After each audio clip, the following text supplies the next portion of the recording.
பிரைஸ்தலால் கர்த்தருடைய நல்ல நாமம் மகிமைப்படுவதாக. அருமையான இந்த காலை பொழுதிலும் மீண்டும் சமயத்திற்கேற்ற வார்த்தை என்கிற தலைப்பிலே மீண்டும் ஒரு விஷயங்களை சந்திப்பதிலே மிகுந்த மகிழ்ச்சி அடைகிறேன். ஆண்டவர் இந்த நாளை உங்களுக்கு ஆசிர்வதித்து கொடுக்க மனதார உங்களை வாழ்த்துகிறேன். கர்த்தர் ஆசிர்வதிப்பாராக. இந்த நாளில் கூட உங்களுக்காக ஒரு வசனத்தை வாசித்து உங்களுக்காக ஜெபிக்க விரும்புகிறேன். நீதிமொழிகள் 13ஆம் அதிகாரம் அதனுடைய 12வது வாக்கியத்தை வாசிக்க கேட்போம். நீதிமொழிகள் 13ஆம் அதிகாரம் 12வது வாக்கியம். நெடுங்காலமாய் காத்திருக்குதல் நெடுங்காலமாய் காத்திருக்குதல் இருதயத்தை இளைக்க பண்ணும். இருதயத்தை இளைக்க பண்ணும். விரும்பினது வரும்போதோ ஜீவ விருட்சம் போல் இருக்கும். ஜீவ விருட்சம் போல் இருக்கும். கர்த்தருக்கு ஸ்தோத்திரம். அன்பானவர்களே, நீதிமொழிகள் 13ஆம் அதிகாரம் அதனுடைய 12வது வாக்கியம் சொல்லுகிறது, நெடுங்காலமாய் காத்திருக்குதல் இருதயத்தை இளைக்க பண்ணும், விரும்பினது வரும்போதோ அது ஜீவ விருட்சம் போல் இருக்கும் என்று வேதம் சொல்லுகிறது. அருமையான இந்த பகல் பொழுதிலே உன் காத்திருப்பு வீண் போகாது என்கிற தலைப்பிலே ஆண்டவர் உங்களோடு பேச விரும்புகிறார். எனக்கு அன்பானவர்களே, இந்த உலக வாழ்க்கையிலே பல காரியங்களுக்காக நாம் காத்திருக்கிறோம். சில பிள்ளைகள் திருமண காரியங்களுக்காக பல வருடங்கள் காத்திருக்கிறார்கள். சில பிள்ளைகள் வேலை வாய்ப்புக்காக காத்திருக்கிறார்கள். சில பிள்ளைகள் பிள்ளை பாக்கியத்திற்காக காத்திருக்கிறார்கள். இப்படி பலதரப்பட்ட மக்கள் பல காரியங்களுக்காக காத்திருக்கிறார்கள். வேதம் சொல்லுகிறது, நெடுங்காலமாய் காத்திருக்குதல் இருதயத்தை இளைக்க பண்ணும் என்று வேதம் சொல்லுகிறது. ரொம்ப நாட்களா ஜெபம் பண்ணி, ரொம்ப நாட்களா வேதம் வாசித்து, ரொம்ப நாட்களா தேவ சமூகத்துல காத்திருக்கிறோம். சில நன்மைகளுக்காக, சில ஆசீர்வாதங்களுக்காக, சில அற்புதங்களுக்காக தேவ சமூகத்திலே காத்திருக்கிறோம். காத்திருந்து அற்புதம் நடக்காததுனாலே, அதிசயங்கள் நடக்காததுனாலே, எதிர்பார்த்த நன்மைகள் கிடைக்காததுனாலே நாம் சோர்ந்து போகிறோம். அதாவது நெடுங்காலமாய் காத்திருக்குதல் இருதயத்தை இளைக்க பண்ணும், விரும்பினது வரும்போதோ ஜீவ விருட்சம் போல் இருக்கும். அப்போ ரொம்ப நாட்கள் காத்திருப்பது என்பது நம்மை இளைக்க பண்ணுகிறது, அதாவது சோர்வடைய பண்ணுகிறது, மனமடிவுகள் உண்டாகிறது. யாரெல்லாம் ரொம்ப வருஷங்கள் அற்புதங்களுக்காக அடையாளங்களுக்காக காத்திருக்கிறார்களோ அந்த அற்புதங்கள் கால தாமதம் ஆவதனாலே அநேகர் மனமடிவுக்குள்ளாக சென்று விடுகிறார்கள், வருத்தம் அடைகிறார்கள். ஜெபித்தும் ஒரு அற்புதம் நடக்கவில்லை, வேதம் வாசித்தும் அற்புதம் நடக்கவில்லை, ஆலயத்திற்கு சென்றும் ஒரு அற்புதம் நடக்கவில்லை, தேவனை விசுவாசித்தும் அற்புதம் நடக்கவில்லை என்று சொல்லி அநேகர் காத்திருந்து இளைத்து போனார்கள். காத்திருந்து சோர்ந்து போனார்கள். காத்திருந்து மனமடிவுக்கு உட்பட்டார்கள். அந்த பரிசுத்த வேதத்திலே சிமியோன் என்கிற மனிதனை குறித்து நம்ம படிக்கும் பொழுது லூக்கா 2ஆம் அதிகாரம் 25வது வசனத்தை இப்பொழுது வாசிக்க கேட்போம். அப்பொழுது சிமியோன் என்னும் பெயர் கொண்ட ஒரு மனுஷன் எருசலேமில் இருந்தான். அவன் நீதியும் தேவ பக்தி உள்ளவனாயும் இஸ்ரவேலின் ஆறுதல் வர காத்திருக்கிறவனாயும் இருந்தான். அவன் மேல் பரிசுத்த ஆவி இருந்தார். கர்த்தருக்கு ஸ்தோத்திரம். அன்பானவர்களே, நெடுங்காலமாய் காத்திருக்கும் பொழுது இருதயம் இளைத்து போகிறது, மனமடிவு வந்து விடுகிறது, மனச்சோர்வுகள் வந்து விடுகிறது, வருத்தங்கள் வந்து விடுகிறது. ஆனா பரிசுத்த வேதத்திலே சிமியோன் என்கிற ஒரு தேவ மனுஷன், சிமியோன் என்கிற வயது முதிர்ந்த ஒரு மனிதன் எருசலேமிலே வாழ்ந்து கொண்டிருந்தார். அவருடைய கடைசி காலங்கள், அந்த கடைசி காலங்களோடு கூட ஆண்டவர் ஒரு வார்த்தை சொல்லியிருந்தார், கிறிஸ்துவை காணும் முன்னே நீ மரணமடைய மாட்டாய் என்று சொல்லி அவருக்கு ஒரு வாக்கு தத்தம் இருந்தது, அவருக்கு ஒரு தீர்க்க தரிசனம் இருந்தது. பரிசுத்த ஆவியானவர் அவரிடத்திலே சொல்லி இருந்தார். எனக்கு அன்பானவர்களே, இயேசு கிறிஸ்து இந்த உலகத்தில் குழந்தையாய் பிறப்பதற்கு முன்பதாகவே சிமியோன் இடத்துல ஒரு வார்த்தை சொல்லப்பட்டிருந்தது, நீ கிறிஸ்துவை காணும் முன்னே நீ மரணம் அடைய மாட்டாய், உனக்கு நிச்சயமாகவே உன் கரங்களிலே கிறிஸ்துவை ஏந்துவாய், நீ கிறிஸ்துவை பார்ப்பாய் என்று சொல்லி இந்த சிமியோனுக்கு சொல்லப்பட்டிருந்தது. அப்ப இந்த சிமியோன் பல வருஷங்களாக கிறிஸ்துவை எப்படி ஆகிலும் பார்க்க வேண்டும், கிறிஸ்துவை எப்படி ஆகிலும் இந்த கரங்களிலே ஏந்த வேண்டும் என்று சொல்லி பல வருடங்களாக காத்திருந்தான் என்று வேதத்திலே வாசிக்கிறோம். எவ்வளவு வருஷங்கள் காத்திருந்தாலும் அந்த காத்திருக்கிற தன்மையை சிமியோன் விட்டுவிடவில்லை. எப்படி காத்திருந்தான் என்று வேதத்திலே படிக்கும் பொழுது, முதலாவது எருசலேமில் காத்திருந்தான், அதாவது சபையிலே காத்திருந்தான். என் அன்பானவர்களே, சபைக்கு போய் என்ன அற்புதம் நடந்ததுன்னு அவர் கேள்வி கேட்கல, எருசலேமிலே காத்திருந்தான், சபையிலே காத்திருந்தான் என்று வேதத்துல வாசிக்கிறோம். இரண்டாவது, அவன் நீதி உள்ளவன், இரண்டாவது நீதியோடு காத்திருந்தான். ஆண்டவர் அற்புதம் செய்தாலும் செய்யாவிட்டாலும் சரி, கிறிஸ்துவை பார்த்தாலும் பார்க்காவிட்டாலும் சரி, நான் நீதியோடு வாழ்வேன் என்று சொல்லி நீதியிலே அவன் காத்திருந்தான். மூன்றாவது வேதம் சொல்லுகிறது, தேவ பக்தி உள்ள மனுஷன், சிமியோன் தேவ சமூகத்திலே தேவ பக்தி உள்ளவனாய் காத்திருந்தான். நான்காவது ஸ்தோத்திரம், இஸ்ரவேலின் ஆறுதல் வர காத்திருந்தான். பரிசுத்த ஆவியானவர் அவன் மேல் இருந்தார் என்று வேதத்தில் வாசிக்கிறோம். அப்ப சிமியோன் என்கிற மனிதன் எருசலேமில் காத்திருந்தான், நீதியோடு காத்திருந்தான், அதே போல தேவ பக்தியோடு காத்திருந்தான், பரிசுத்த ஆவியில் நிரம்பி காத்திருந்தான்.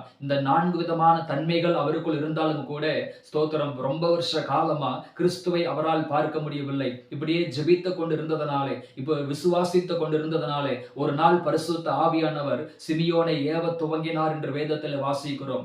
ஆவியானவருடைய ஏவுதலினாலே அன்றைக்கு தேவாலயத்திற்கு சென்றான் என்று வேதத்தில் வாசிக்கிறோம். என் அன்பானவர்களே, அற்புதங்கள் அடையாளங்கள் தாமதமாகிறதுனாலே ஸ்தோத்திரம், ரொம்ப வருஷம் காத்திருக்கிறதுனாலே இருதயம் இளைத்து போகிறது, மனச்சோர்வு வருகிறது, வருத்தங்கள் வருகிறது. ஆனால் ரொம்ப நாட்களா தேவ சமூகத்தில் காத்திருக்கிற பிள்ளைகளுக்கு சரீர பிரகாரமா இழைப்புகள் வரலாம். ஆனால் ஆவிக்குரிய பிரகாரமா காத்திருக்கிற பிள்ளைகளுக்கு ஆவியானவருடைய நடத்துதல் கிடைக்கிறது. என் அன்பானவர்களே, தேவ சமூகத்திலே ரொம்ப நாளை நீங்கள் காத்திருக்கும் பொழுது இருதயம் சோர்ந்து போகலாம். ஆனால் ஆவியானவருடைய பலத்திலே நீங்கள் காத்திருக்கும் பொழுது ஆவியானவருடைய நடத்துதல் உங்களுக்கு கிடைக்கும். அன்றைக்கு சிமியோனுக்கு ஸ்பெஷலா ஒரு ஏவுதல் உண்டாகிறது. இன்றைக்கு நீ தேவாலயத்துக்கு போக வேண்டும், கட்டாயமா இன்றைக்கு ஆலயத்திற்கு போக வேண்டும் என்று சொல்லி ஒரு நடத்துதல் உண்டாகிறது. அன்றைய வயதில் முதிர்ந்த ஒரு மனிதனாய் இருந்தாலும் அன்றைக்கு ஆவியானவருடைய நடத்துதலினாலே அவர் ஆலயத்திற்கு செல்லுகிறார். ஆலயத்திற்கு சென்ற பொழுது இயேசு கிறிஸ்துவை குழந்தையாய் இருந்த நாட்களிலே யோசேப்பு மரியாளும் தேவாலயத்திற்கு கொண்டு வந்திருக்கிறார்கள். அந்த கிறிஸ்துவை ஸ்தோத்திரம் சிமியோன் தன் கரங்களிலே ஏந்தி அந்த குழந்தையை ஆசீர்வதித்தார். அப்பொழுது ஒரு வார்த்தை சொல்லுகிறார், உம்முடைய வார்த்தையின்படியே அடியனை சமாதானத்தோட போக விடுகிறீர், உம்முடைய இரட்சணியத்தின் கண்கள் கண்டதென்று வேதம் சொல்லுகிறது.